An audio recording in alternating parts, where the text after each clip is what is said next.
Welcome to the Gnarly Girls podcast. What's up, gnarly beings? This is a loose lipped, unfiltered, raw dogging, stripping down of culture. No fucks, no panties. This is a labia of love. We're your hosts, Tony Naj and Serafina Supernova.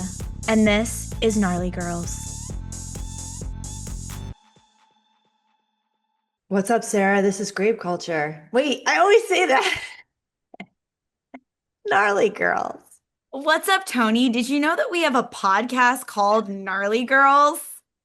Yeah, I just learned. And we also have a show called Grape Culture. Y'all should go see it. It's in Boston, it's in Philly, it's coming to Seattle. Yeah, we actually were just in an admin meeting prior to this recording, so we may have no original thoughts or anything interesting to say, but you should continue to listen to this episode. No, we have some interesting shit to say. I'm 100% convinced that we're gonna like get on board as soon as the spell of the computer leaves our eyeballs. Let's do this. Let's do this. All right, today we're talking about how policing each other is grape culture. Let's get into it. I want to get into it from a societal perspective, a parental perspective, a friend perspective, the meta, the micro, penis, all of it. Yes. And also, I think like a student teacher perspective. Mm. Yeah, no, I think our relationship to authority is complex because there is a need for guidance that exists. You know, you are young, and to have the guidance of your elders is crucial into your own development. However, guidance is also programming, it is also conditioning, it is also incredibly dangerous. The guidance of others when your brain is malleable, which all of our brains are, is what leads us to our conditioning, our brainwashing, the propaganda machine. And we police each other in a way that actually facilitates these systems to like continue.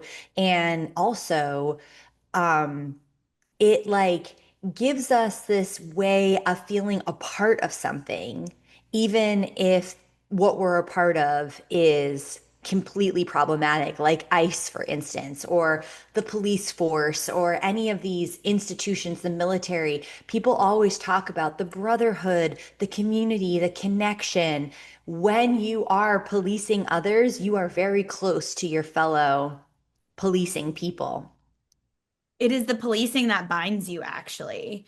I mean, just because we've been on this like Christian topic as well, like I do think that is what I've seen. I mean, across gender, I was going to say, especially in Christian women, but that's just my experience, is like there is like this joy of judging people together for how much of a sinner or a saint they are. Like people get off on it, and it makes you feel like you're a part of something.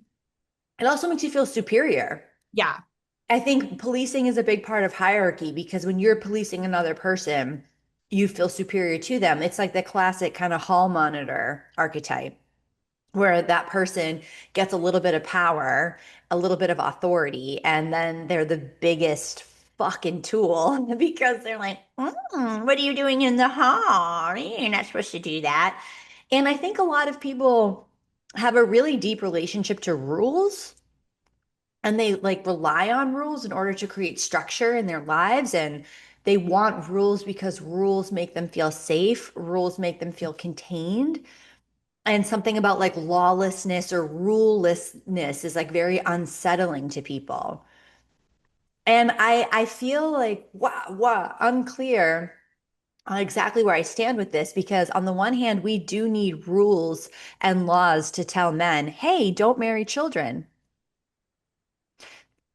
We need to tell them that, which is confusing. Why do we need to tell anybody that? But we do need laws that are like, hey, you shouldn't grape people. But I don't think those laws are stopping people from marrying children or graping people. So it's like our moral coding we want to codify with laws. However, I don't think it actually has anything to do with our morality. People don't commit crimes, not because they're afraid of the consequences. Actually, I think most people think they're going to get away with whatever it is that they're committing.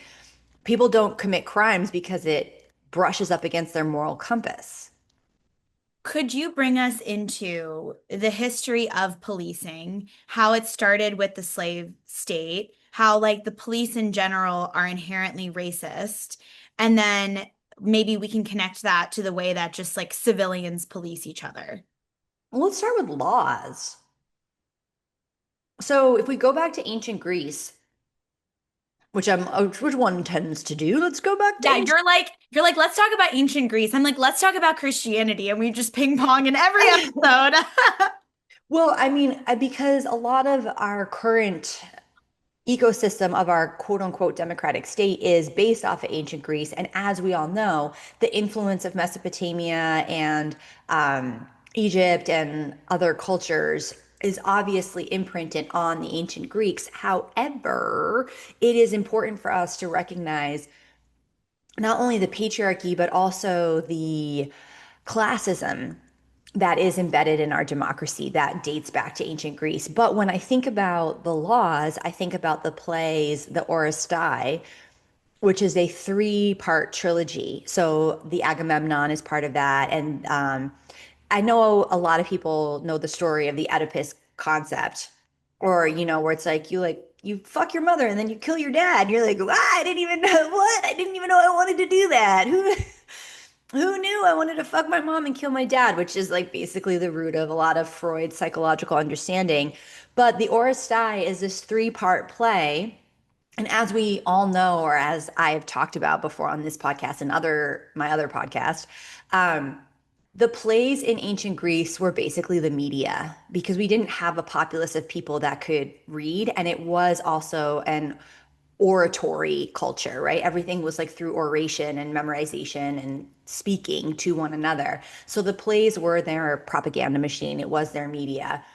So what was happening with these three plays, the overall story was basically looking at the concept of laws and how do you handle injustice? So it's like looking at this like long story between these two families where it's like, oh, Sarah, I kill your brother. Cool, I killed your cousin. Cool, now I'm gonna kill your brother. And now, cool, I'm gonna kill your daughter. Well, I'm gonna kill your son. I'm gonna kill. So, like that back and forth of taking justice into the hands of the citizens. The Oresteia is basically saying, hey, this is unsustainable. As long as we have the model of people enacting vengeance or revenge in order to avenge. Whoa, those are all three different words and they really rhyme. They really go together. But in order to avenge the crime, you commit another crime, and then that family will avenge that crime by committing another crime. So they wanted to stop the cycle of families committing crimes against each other. And that was the birth of the legal system. Wait, when does Hammurabi's code happen? You tell me. Well, that's the eye for an eye, which is, it sounds like you're describing the evolution from an eye to an eye for an Oh, eye. yeah, exactly. Yeah. Eye for an eye, that's in the Bible, though, no? I thought it was part of Hammurabi's code. Who the hell is Hammurabi? Well, that would be later. That's not this kind of podcast. What do you mean? Like, I'm not going to Google that right now. You know how on podcasts, it's like someone's, and then like their assistant is like, oh, I'm just going to Google that. And then they're like researching things while they're on the podcast. I would love that. I also want a personal chef. Wait, do you want me to do that? I mean, you could do that. You're the one who fucking mentioned it. Okay, here, let me do it. Yeah, I think that'd I be thought so you were going to cool. hate that. No, I think I want a personal chef that just like cooks me every fucking meal. And I would love someone that just Googles everything I say to make sure I don't shove my foot up my own mouth. I don't want to deep throat my own foot. Oh yeah, it's Babylonian. That Yeah, that's what I thought. and it's Hammurabi. I'm probably saying it wrong. So that would be after the Orosai. Yeah. So basically, like all things, laws are rooted in logic, right? They're rooted in a certain rationale, which is like, what does one do with the chaos of violence that happens to them? How do you process it? And from like a Buddhist perspective, you would just accept it. And you'd be like, wow, that sucks. You killed my son, and now I have to meditate on that. And you would have to build compassion for the killer of your son, and you would have to just accept that that happened. And I don't think a Buddhist philosophy would be like, oh no, you should go kill their daughter. So if you're not going to do the emotional labor of having to find the compassion for all those that do violence upon you, then laws are necessity, quote unquote necessity, in order to create quote unquote balance, right? Like that is the objective of the laws, is to create some sort of balance, some punishment. So you did this to me and now you will be punished. You will be punished for your misdeeds. However, what is complex about the laws, and then I want to hear what you have to say while I shove chocolate in my mouth, is if we're going to look at society as a sick society and that people are programmed and conditioned by this sick society, then how are we holding individuals accountable for the crimes they are creating? Are like it's a meta conversation around free will or our own conditioning. To what sense are our minds free when we have been programmed? And so, is it your circumstances? Is it your trauma? Is it your conditioning that led you to crime? Therefore, how can you as an individual be punished for your crime when really society needs to be examined for the crimes that the individuals are making? Because an individual does not live without outside of the context of society, right? So I think this is where when you have just like blanketed laws like the Rockefeller drug laws, or like this is how long you go to prison for this, for crack versus cocaine, it's not looking at context, it's not examining any of the complexities of the individual's problem. It's just like, nope, this is what you do, this is where you go. Yeah, and then how much money all of these systems make. Like, if we are going to go into some jail industrial complex convo, which seems like this is where it's going, which we have to talk about if we're going to talk about policing. And I still want to know, because I do think people out there are confused about the way that policing began and like the way that that was directly connected to racism in the United States of America, aka Turtle Island. And it had everything to do with policing people of color and black people. It wasn't like the police just formed to like protect these sacred lands. um, all of it is inherently racist and patriarchal. All law, all policing, all forms of government. I don't know if there's like a single law that exists that doesn't have like a twinge of, I mean, we could get into some traffic law, but we don't need to go there. Let's just stay on topic. Um, so I have someone in my life right now who's deeply sort of navigating the justice system, and it's been really stark to just see how you kind of pay to play within the prison industrial complex. And, you know, we hear this, like we know that there's big corporations that are involved with prisons, and there's all kinds of prison labor that goes into fast fashion and plastic products and upholding, you know, these large corporations that people shop to get a lot of their like basic goods every single day. And then there's also the business of people trying to like stay out of jail. And there's these bondsmen and these bailsmen that you can pay thousands of dollars to then go through like court ordered programs in order to evade a jail sentence. But you can only do that if you have the money to be able to do that, or you're just thrown in with the dogs. So it's interesting to see, and when I say thrown in with the dogs, I'm that's like the most disrespectful way I could say that ever. You're just like let me clarify that. You're thrown in to a space where I would say like a lot of people who are in prison really shouldn't be in prison. I don't believe in prison at all, so I'm not a good judge of whether who should and shouldn't be in prison, because I think nobody should be in prison, which I know is a radical stance to take. Then it's like, what about rapists? What about murderers? But then I come back to what you just said about society, and I'm like, yeah, but we're asking the wrong questions. Why are people raping? Why are people murdering? Their addiction to suffering and causing crime is directly correlated to the society that we live inside of. So I really struggle with punishment in general. Like I don't like punishment. I don't like to be punished. I don't like to punish. It doesn't make me a great dom, but we're working on it. Okay, so I mean, I think the history of policing goes back to the history of laws, right? And who are laws for? Are they for the people? Absolutely not. The laws are for the state. And there is this like veil as if the laws are for the people, like, hey, don't murder each other. But how is that enacted? It's like police don't stop murders. They just come and investigate a murder after it's happened. Police don't stop grapes from happening.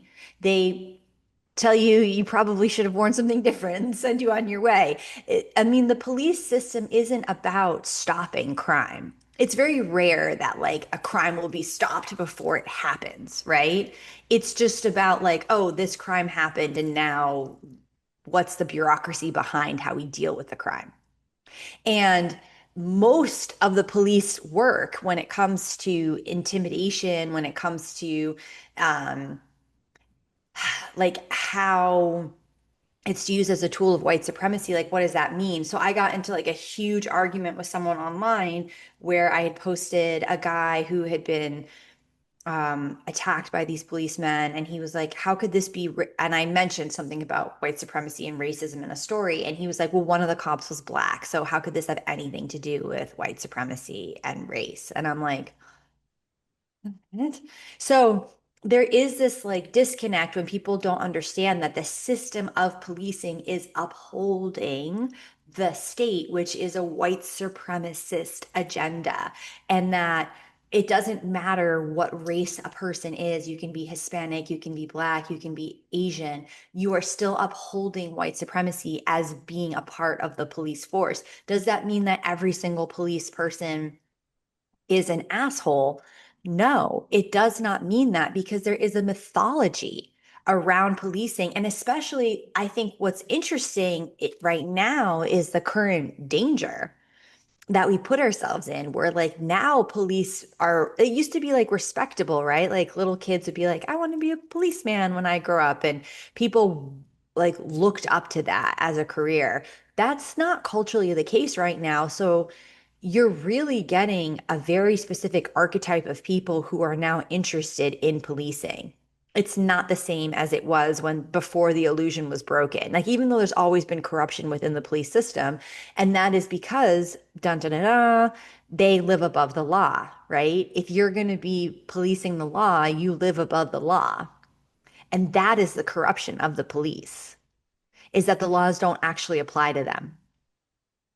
Yeah, I mean, I'm just seeing myself as a child watching Matlock on Saturday mornings, being like, there was so much romance. I think, especially in the 70s, 80s, and 90s, around like, it was almost like porno, like police officer porno. Like there was something like hot and sexy and shiny about it because that's what media was making it, understandably so. Coming out of like the Jim Crow state and laws that hadn't been abolished like many years prior to that. Like I think we forget the civil rights movement was happening in the 60s and that wasn't that long ago. And this is something I think about a lot as a photographer in relationship to photo history because all of those photos are in black and white. So it seems like it was longer ago than it was, but it actually was not that long ago. And people seem to forget that we are so close to the slavery that is not far away from us. We are so close. Sorry, my words today, y'all. I don't know if I'm about to bleed. I like cannot form sentences, so No, thank you. you're not. We're I'm not not a dumb anywhere bitch. I near. promise. You know when you're just talking though and you feel like a dumb bitch? I feel like a dumb bitch today. We're nowhere near the new moon, my friend. I think it's gonna come early. I'm trying to get up early and I did wake up at 7 a.m. today, which is not my MO, and I am feeling the effects. Oh gosh. So, all right, I think all right, within the policing system that we've talked about, there's also the policing that we do of each other just as citizens, as your average citizen Right. that polices each other. So, parents police their children in a certain way. And when I think of the policing of children, it's not about discipline. I think discipline is important in a certain sense because I think children, when they have no boundaries, they feel too much option and too much power, and that is disorienting to them. I remember my kid, she once went to this birthday party, and there was a guy he was like a crossbow and arrow expert, and that was who the mother invited to like entertain the kids for this birthday party. And they were young, they were like 6 or 7, and they were like shooting crossbows. And from our perspective as the adults, we were like, this crossbow guy is a fucking dick. Like, he seemed so rude. And we were like, whoa, this guy sucks. He's an asshole. And then afterwards, the kids were like all playing and stuff. And we were like, oh, did you have fun? And they were like, yeah, that was so fun. And we're like, did you like the crossbow guy? And they're like, yeah. They had no problem with him. And what we all kind of realized in that moment was like, oh, he was just actually trying to keep these like little dum-dums safe because he was like giving them a weapon and he just wanted them to be safe. And so he just had a very clear way of speaking that they actually respected and resonated with. They saw no issue with this guy, even though we saw him as rude. And to me, that was like a real eye opener. My kid also had a gymnastics coach who like seemed really nice and was like, oh, doo. And I'm like, oh, he's so nice. But then every once in a while, he'd be like, and I'd be like, holy shit, that dude's terrifying. But my kid loved that gymnastics guy because he was clear. It was Mm. very clear, like when you could not go any farther, you know? And so I do think that like having a disciplined voice or like a clarity in your communication with kids of like, actually, this is enough. We're not playing anymore because it's fucking dangerous versus judgment versus Mhm. shaming. And I think when we police our kids, we come from a place of judgment and shaming and fear rather than looking out for their safety. And I think a lot of us have felt very policed by our parents, which is why we feel suppressed and repressed by them versus like, oh, my parent was just like keeping me safe. I can actually be who I am, but I'm not going to like put my head in this dryer, you know? It's a really interesting meditation with kids. And obviously, I don't have a kid, or maybe it's not obvious because maybe it's your first time listening. But I don't have children, but I do have a lot of friends with kids, and I'm constantly just watching my language. I also teach kids dance, and even like good job, versus like, how did that feel? Like, not putting like good job or bad job or trying to like shape and just being like, how did that feel for you? Like, which I know can get a little like squirrely whirly, like fluffy duffy.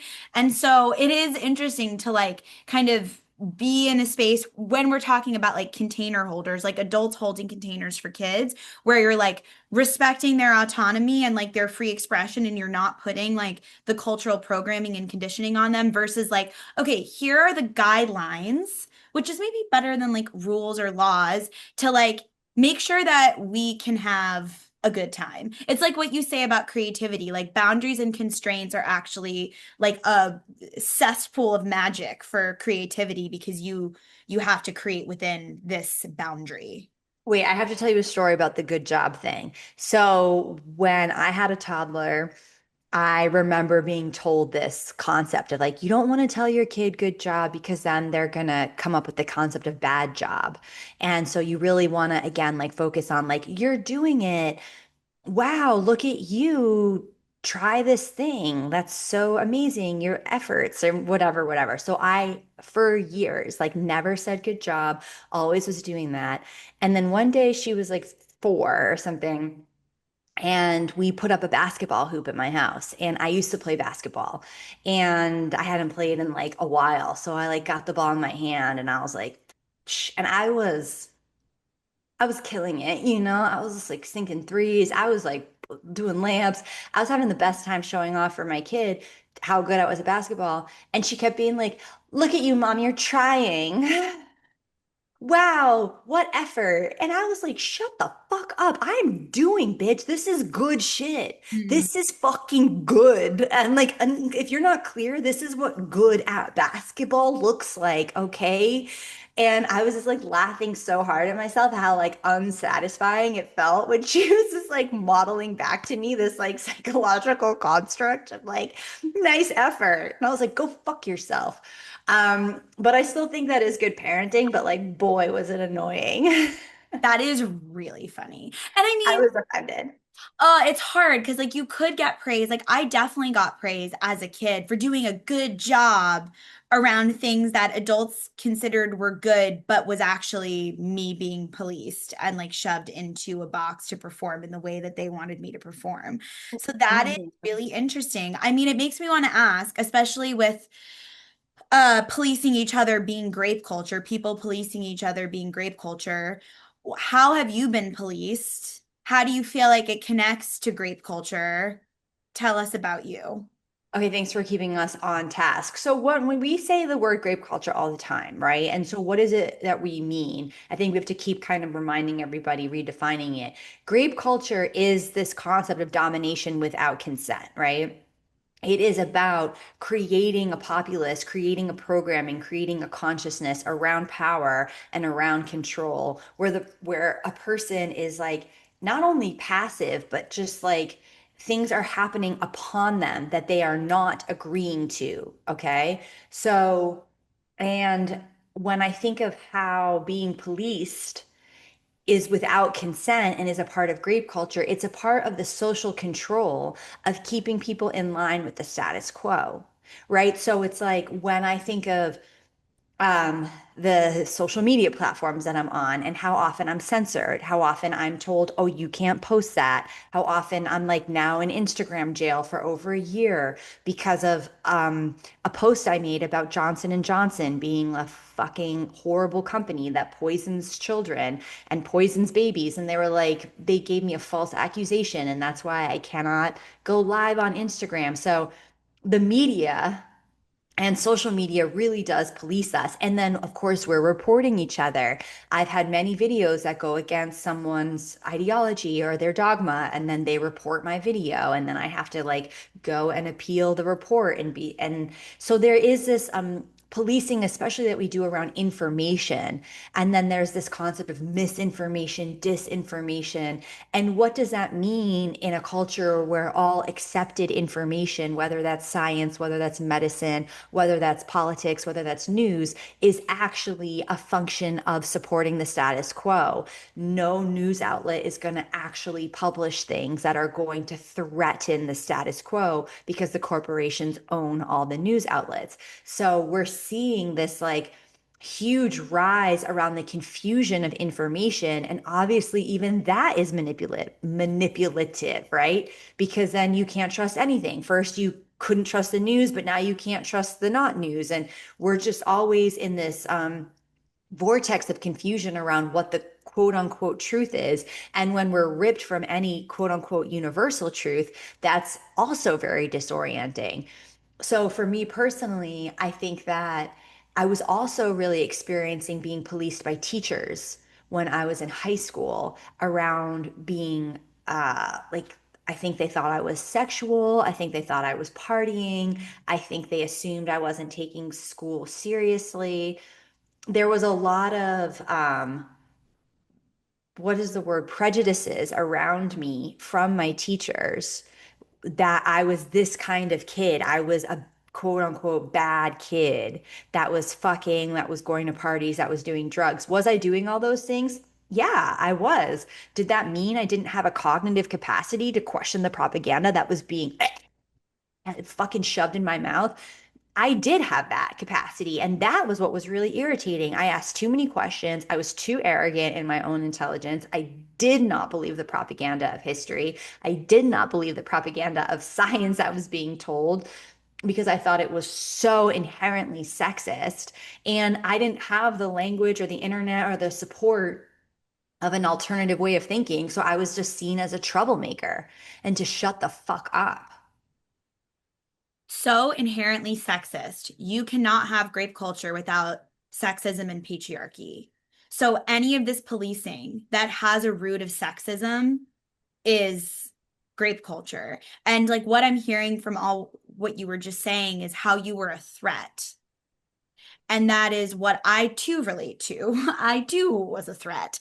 And I think the people who are drawn to listen to this podcast also can identify with that being a threat, which is just to say, your favorite word, status quo, being different than the status quo, and like who defines the status quo. I was thinking about the way that grape culture relies on censorship and how we've essentially taught AI how to censor and scan things. And like it used to be, I actually went into this whole hole with the metaverse people and the chat support agents, and I got them on the phone because I was convinced, and everyone is convinced when I kept posting about content of mine that was being censored, that it was like a person. And I had this like very specific idea of who this person was. It was like this troll who I don't even know in real life, but just like kept sliding into my DMs with all this crazy shit. And they were able to confirm on their end that it wasn't a person and it was actually just the AI software scanning the content. And I think we're just going to see that more and more and more now, where, like, we've trained AI with these values to scan and censor certain types of content, which is why podcasts like this, podcasts like Come Inside of Me, Grape culture as a show, things that you can access outside of social media and also in real life become fundamental ways to receive news and communication. It's almost like we have to go back to go forward, because the way that we're going forward digitally in a lot of these spaces that we put so much of our kundalini and energy and art and resource and time in are just trying to fuck us out of our own platforms. So that's one thing. But on the threat piece, I'm thinking about like also being like policed specifically around how I express myself, not necessarily even what I say. I mean, I do think the words that I say, but more it feels like the expression. Like I've gotten a lot, especially from men, like the tone of voice that I'm using. Could you change your tone of voice?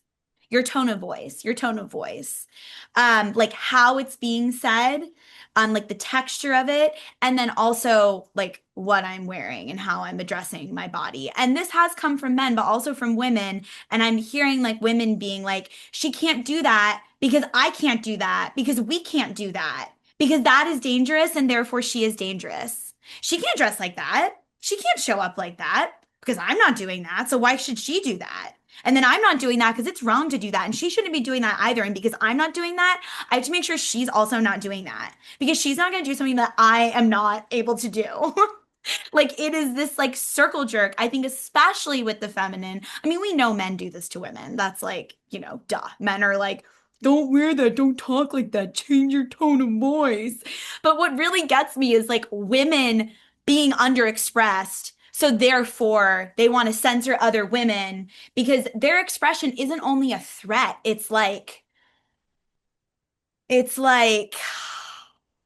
I don't know. What would you say? Like, it feels like more than a threat. It's like she's getting to eat something I'm not eating. It's like getting something that someone else isn't getting, like a jealousy or like an envy. Well, I think there's two things. There's like the scarcity model, and then when we feel scarcity, like a woman doing something that threatens your understanding is always problematic. So there is so much policing of each other's bodies that we're doing. And then there becomes the self-policing, which is also its own grape culture when someone else's voice is so loud in your head that you self-police, your mother's voice could be so loud in your head that like you're gonna wear that, you're gonna wear that out, and like you're embarrassed of your breasts, or you're embarrassed of your hips, or you're embarrassed of your midriff showing because your mother made those comments. And again, maybe your mother's intention was to protect you.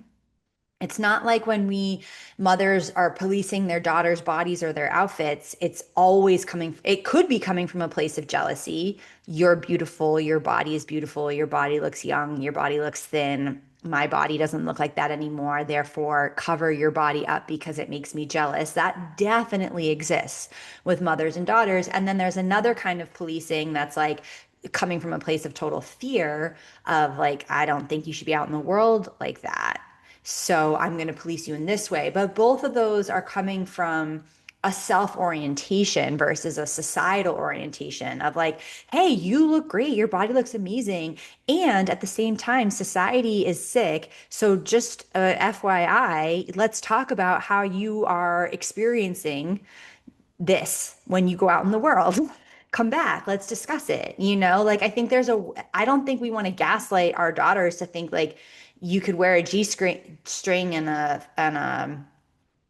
like a tube top out to the club and there's not going to be consequences. There will be consequences.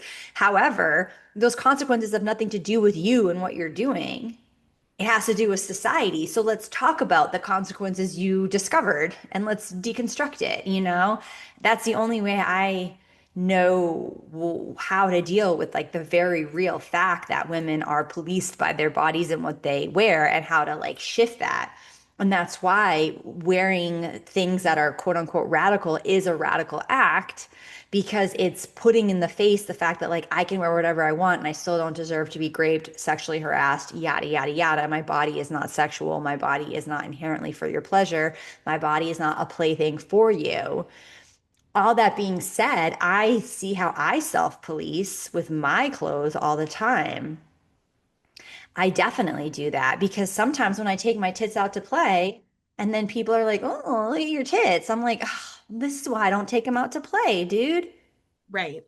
And there Because are you're saying that. it's like, you know, the microaggressions that women experience all the time. Like, I think there is also this micro policing that Hmm. happens. And even I think subtly when women are trying to compliment each other too, there's like this aggression and policing.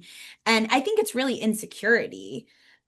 It's like the insecurity that leads to the jealousy, the insecurity that leads to the fear. Because I don't know. I mean, I'm not a mother of a daughter, but I'm trying to tap into that fear of my daughter wearing something and like really be like, no, it's just my pure actual fear that doesn't make you want to wear this.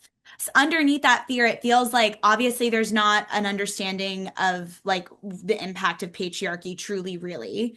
And like how to actually brush up against that. And then also it's like projecting of an insecurity or like not even like because I don't think it's always like I'm scared if you dress like that you're going to go out and get raped. It's like I'm scared if you dress like that and this is at least what I've experienced, not even just like from my own maternal line, but also from like other people in my life who felt like they were mother figures to me or father figures or like older sibling type mentor figures where it's like I don't want you to represent me that way because you are a reflection of me. And so if you go out and brand yourself like this with this scarlet letter, then ultimately that also reflects back on me. And I don't want to be responsible for that. So let's just keep you contained where like you feel expressed, but not too expressed because I'm not comfortable with that.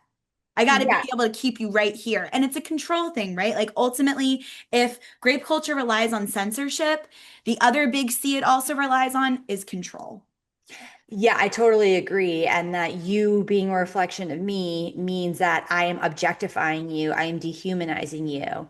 When you see your child as a reflection of you, then you are not seeing them as an autonomous being, which is also part of grape culture, right? It's like part of grape culture is seeing people as functions versus as autonomous beings that have nothing, that are separate from you and that like your own will should not be imposed upon them. So we do objectify our children. We do dehumanize our children when we see them as like representations or like brand ambassadors for the family, right? Like, oh, you're going to bring shame upon the name of our family if you dress like this. Therefore, I'm going to censor you. I'm going to police you.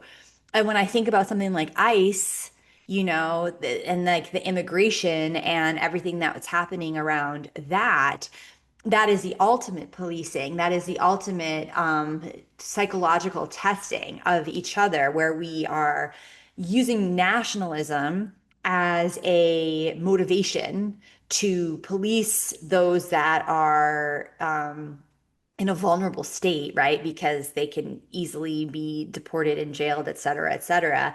But you're doing it under the guise of nationalism. So like again, like there's this like confusion of honor that I think where the policing comes in because we actually think we're being honorable. So the people that are in ICE, they're like, no, I'm doing the right thing. I had been blowing my nose on the floor for the last hour, and I just put my hand in my own nose blow. But so like there is that honor, right? I'm honorable because I'm a policeman. I'm honorable because I'm in ICE. I'm honorable because I'm ratting out my fellow citizens for being a quote unquote illegal immigrant. I am honorable for policing my daughter. I am honorable for policing my wife, my friend.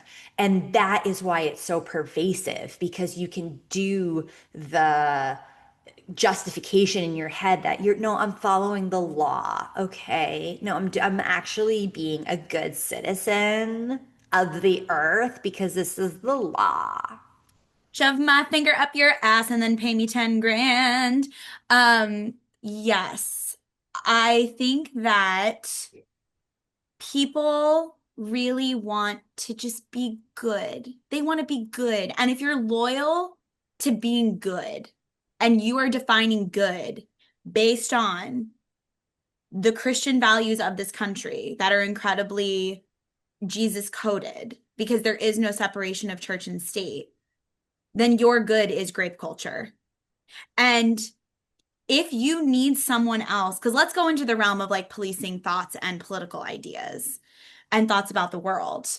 Like, if you need someone to believe the thing that you believe and you are stuck on that, that is also a subtle form of codependency. It's not even subtle, that's a full-blown form of codependency. And you need to reorient yourself to your own sovereignty and that person's sovereignty. Because I don't know about you, but I've never been able to convince someone of anything from trying to like reach into their brain and change their mind. All we can do is share information, and then that person is going to decide what they do with that information. And I think this has kept a lot of people from seeking out information and then forming their own ideas. We've talked about this before, where now it feels like we're at this point where even thinking certain thoughts about things feels censored in the collective, especially since the pandemic. And, you know, obviously you've been in this realm for so long, doing this work forever and ever and ever, and have watched like sort of the trends politically shift over decades. And yeah, I just think people are really, really stuck right now in thinking that anarchism means that everyone agrees with each other. And it's just this like kumbaya circle of everyone in harmony and resonance, when actually an anarchist space is a non-hierarchical space where we believe that everyone has a right to share their orientation, and then from that place there is discussion. There doesn't need like this desire to like come to a conclusion and know what it is as a fact and the truth, and this is it and I'm standing on it. I think that is like the ego trying to grab at things because it feels unsafe, when everything is actually incredibly elusive and constantly changing. Well, two things I want to say is it's not just about sharing information that's going to change minds, it's actually embodying Right. the information that you're sharing, right? Because I think that's what the my major issue with the spiritual community or the new age community or however you want to define it is you have these people that are reciting a philosophy, but they do not embody the philosophy. And so that actually devalues the philosophy because it's not being embodied. And so there's this like ethos of hypocrisy that is all around the spiritual community, which makes it, I think, some people are attracted to it, but some people are repelled by it because of this lack of embodiment. So you can say whatever teachings you want, but if you do not embody it, it will not have that same contagion. It will not have that like actual impact on others. And then the other thing I wanted to say, I made a video about this like 8 years ago, and I've maybe we should re-release it. But it's about the concept of what is the good citizen, right? So the good citizen, according to Aristotle, problematic figure, but interesting philosopher, but problematic in many ways, and Look at you also right there holding the dichotomy of a person instead of making them all bad or all good, which feels like it's part of the policing consciousness. Please continue. right, you have to kind of look at all things. But Aristotle talked about how the goals and aims of the government is what dictates the good citizen. So when you have the goals and aims of the government of the United States of America, which is capital and capitalistic and capital gain, that means inherently the good citizen is one who provides capital. So that according to Aristotle and according to how we define goodness within a capitalist system, Donald Trump is a good citizen, which is why you have so many people being like, I've seen so many Republicans in the past like 2 weeks be like, well, maybe he did rape children, but he's doing good things for the economy. And maybe I'm like, he could rape me and he could rape my children, but as long as he keeps doing what he's doing. I saw And that. I'm not even just making that up. Like people are saying that with their Yeah. faces attached to that. They're using their mouth and their face and they're saying these words and they're typing these words for us to forever hold within our hearts. So there is this justification of like Donald Trump raping children because he is a quote good citizen within the context of Aristotle.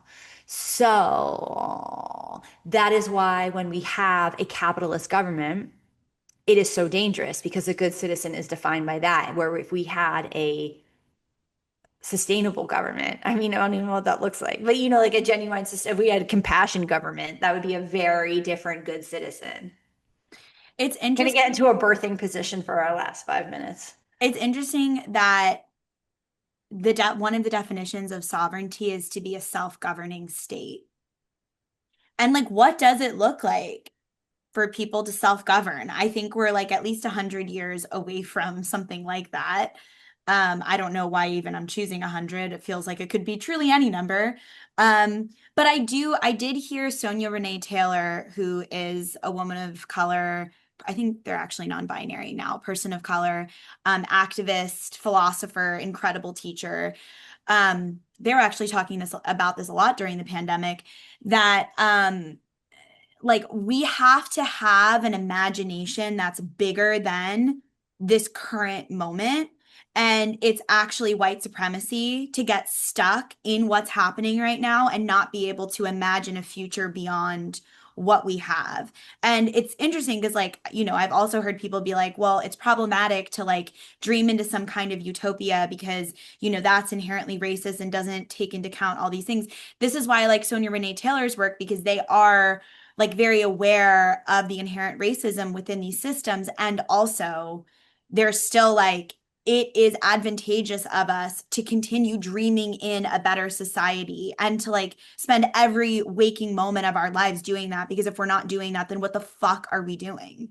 Well, there's this famous Buckminster Fuller quote that's like, you cannot change the existing model by fighting against it. Fighting against it, you have to create a model that's so compelling, it makes the existing model obsolete. So I'm not saying that perfectly, but the idea I express perfectly. So we actually, if the energy we put against fighting against a model is going to be us spinning wheels, chasing our own tail, eating ourselves out.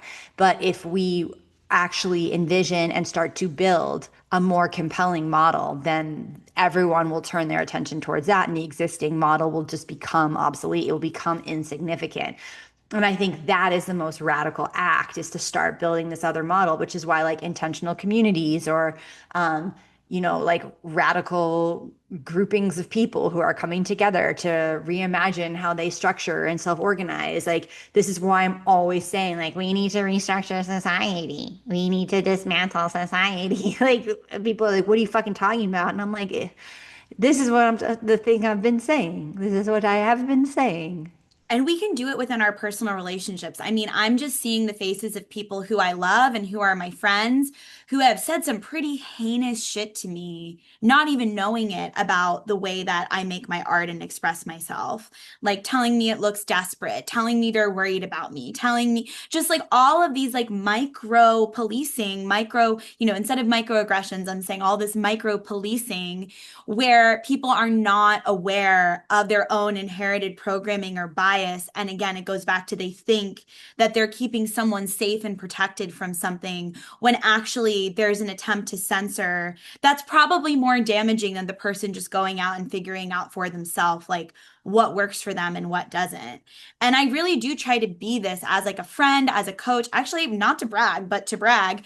My clients do say this and reflect this a lot to me, especially people I've worked with for years, where they're just like, hey, thanks for not like judging that thing I was doing or that choice I was making or that thing I really needed to talk about, because you holding a compassionate, non-judgmental space where you weren't like leading me to water or trying to like fucking do anything or convince me of something. You were just asking questions so that I could get in touch with my own truth. That really fucking helped. And I think that is like a model of sovereignty we can bring into our personal and professional relationships, where we're more in our curiosity than we are sort of like leading with the bias that we already have. Like, what if we all just pretended and understood that even if we think we're radical, like me sitting here, Tony sitting here, like we think we're anarchist, whatever, what if, and I do think this is an orientation Tony and I try to have that's deeply a part of our practice, what if we just try to stay in the curiosity, like a little bit more? Like, even when people are sharing with us things where we're like, I don't know if that's the best idea for you, what does it look like to like ask two more questions before like giving like a judgment based on a bias, which feels different than like, okay, I'm getting this intuitive download for you, and I feel like I really just have to share this and like do with that what you will. I mean, what a gift that is. But to like, I think we all just need to be asking more questions, more questions. And I think the main thing about the policing, the micro and the macro policing, is that what we are policing is anything that challenges the convention, anything that challenges the status quo. We are not policing anything that exists within convention. That's not what we're doing. We're policing anything that threatens convention, that stands outside of it. And the truth is, like we just said, is that our salvation is outside of convention. Our salvation lives outside of the status quo. Our salvation lies in the process of this that we are policing, right? It's like as long as we're policing anyone that steps outside of convention, we're not going to restructure society. We actually have to let convention open and turn itself out in order to actually find new ways of self organizing. So, this is why policing is so dangerous. Not to say crimes don't happen, not to say that we've completely solved the problem of what does one do with criminals. We have not solved that problem. We didn't even really touch it because this is only an hour of our lives and we'll have to maybe contemplate that another time. We can't I want do to hug them. everything. I want to like kiss their faces. I want to give them like a third eye. Like, give me a mass murderer and I will lay that mass murderer in my lap and put my little fingers right on that third eye. Okay, so you are definitely ovulating. You would not say that in 10 Maybe I days. am. Maybe that's what's Okay. wrong with me. Maybe I'm ovulating. Yeah, because the full moon is this weekend. Okay. Yeah, So and you're I know I ovulating, which am is why you ovulating. want to snuggle a mass murderer. Okay. 100% in 10 days. We're going to ask Sarah the same question, No, maybe do. days, and she's going to be like, fuck that guy. I'm going to take his No, I'm head, I'm going to very shove it up my puss and then crush it with my pelvic bone. No, I'm really stepping into my like body work, physical healing era. I've done so much work online for so long, and my quantum distant energy work is the tits. But recently, so many people have been asking me to do in-person sessions with them because their body hurts. And I'm like, damn, I'm so good at this shit. So I really just want to do body work on the prisoners. I mean, is there a way that like all of this money that's going to war and genocide, it gets restructured into psychedelic assisted therapy centers where mass murderers can do low doses of ketamine where they're like watched for periods of time? I don't know. I don't think any of us need to solve this on our own, which is also the point. It's just like, can we, at least we're talking about it, like, can we keep talking about it? Can we talk about this? Like, sure, yeah, ACAB, fuck all cops. All cops are bad.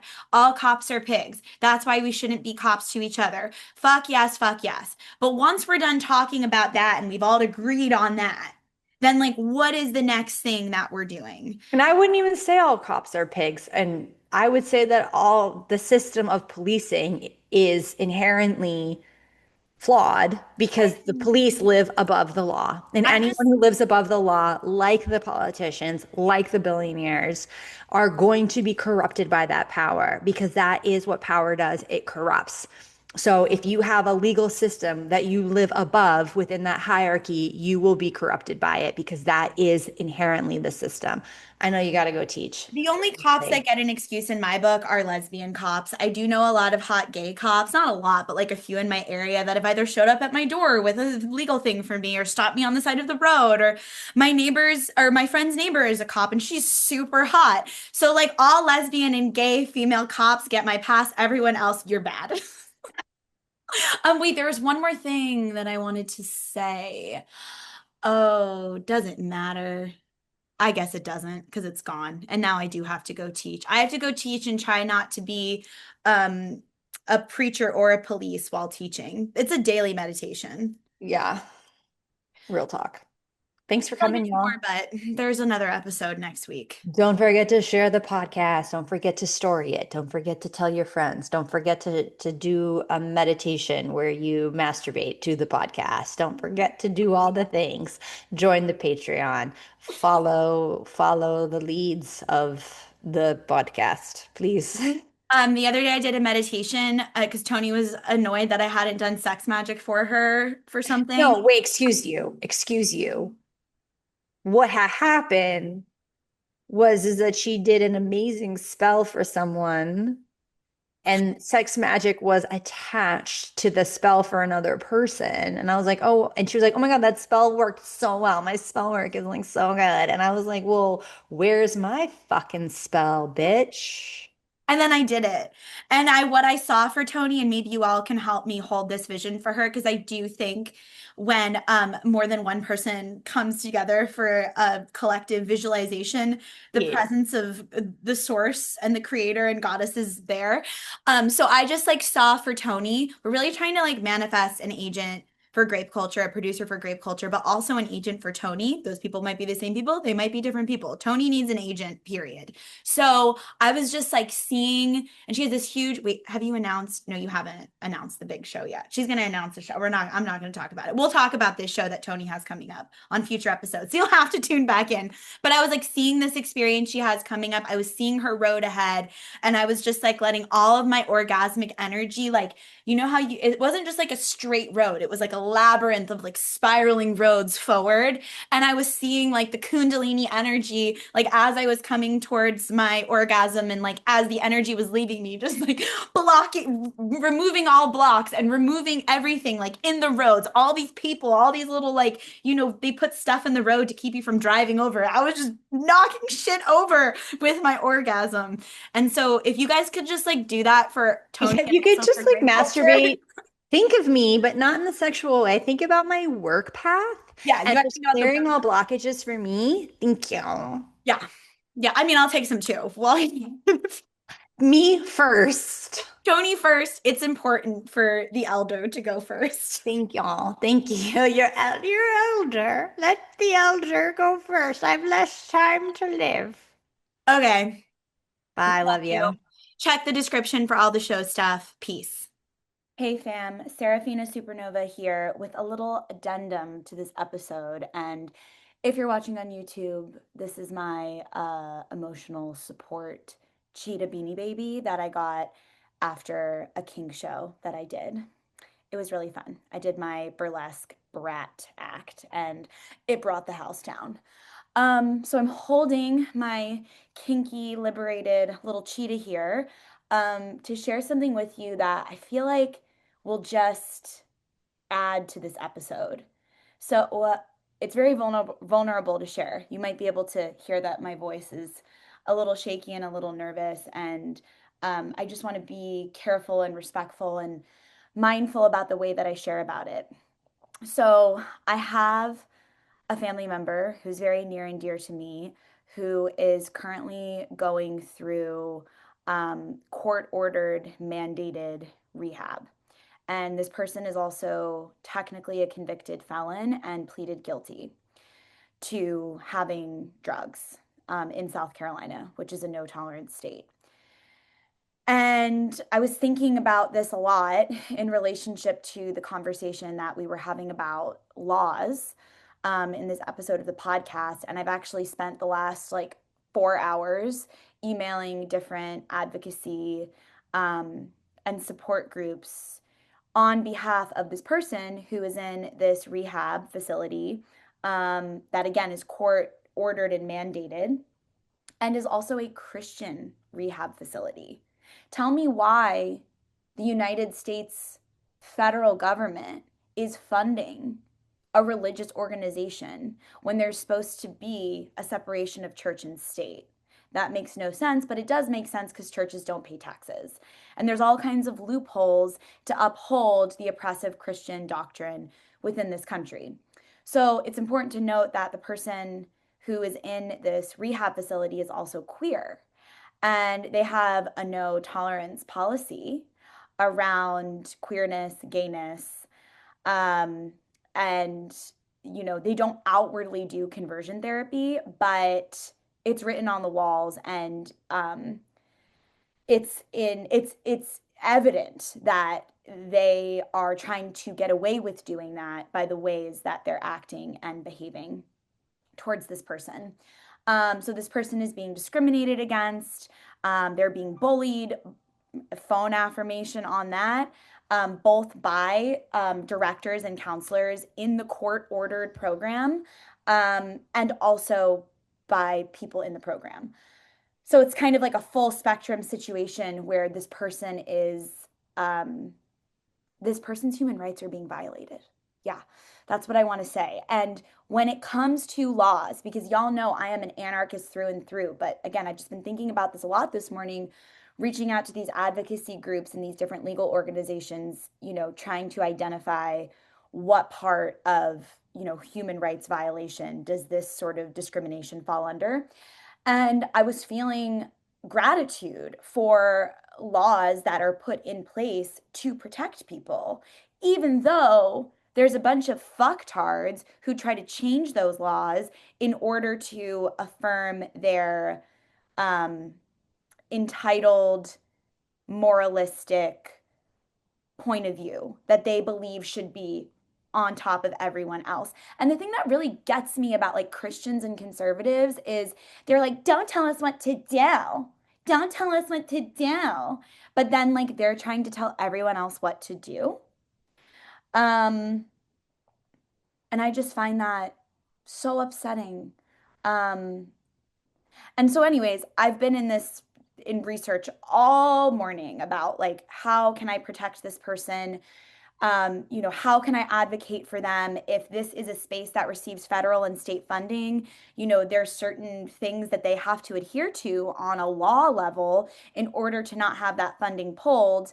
Um, and so I've just been in some like major legal law research, and I feel like I'm coming to a conclusion where it's like, I don't feel like we need to have all of these laws. Like, if we were starting from scratch, and some white fucking grapist dudes weren't the ones writing the Constitution, and weren't the ones that were originally responsible for like creating law, which is also an extension of the Roman Empire because it never actually fell and it is the United States of America to this day.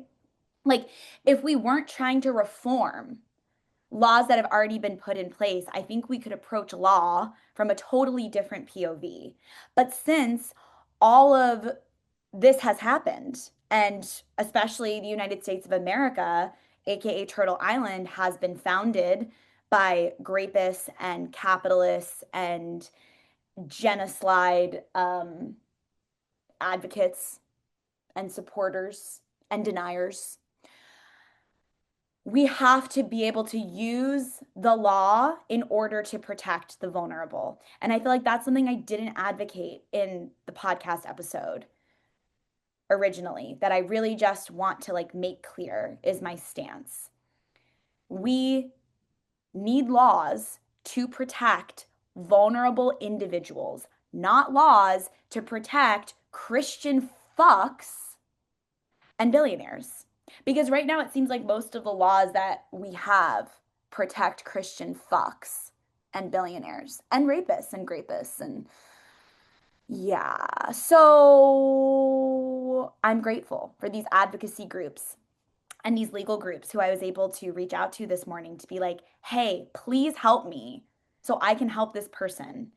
And me and my little emotional support beanie baby just wanted to say that. Um, and I also read a letter that this person wrote me this morning, this like 4-page letter, just talking all about what they're experiencing. And it goes so deeply alongside what we've been talking about in terms of um, the way that people who feel they have to control other people and the way that they live are fundamentally missing the point of being a human. We're not here to police each other. We're not here to govern each other. We're here to love each other and protect each other. And I understand that Christians think that's what they're doing, but I don't respect that they haven't gone beyond the programming that they've received to actually question that programming and then the way that that programming continues to create and perpetuate violence and discrimination in the United States and across the world. And, I don't really, I've never had tea with Jesus. Okay. I don't really fucking know. But I'm pretty sure a person of color who was an anarchist and a Reiki master healer would not be down with this shit. Um, so the Christ that these motherfuckers think that they're honoring is a fake man that they made up. And like Yeshua as a archetype and historical figure, if you go beyond the New International Version of the Bible, the King James Version of the Bible, as we talked about in the last episode of Gnarly Girls, you will find that there are ancient Gnostic teachings that have been intentionally hidden because they actually go against everything that the modern day church and modern day Christianity and the Vatican totes as Christianity. I feel like hate in my heart for them, you know? And I think that hate and that anger is important to feel because it's justice oriented. And I'm never going to be a person who is like, don't feel that hate in your heart. Don't feel that anger. I'm like, no, feel that shit and let it like ignite you into taking the direct aligned action that supports the vulnerable. Okay, that's all. Thanks for listening. Love you.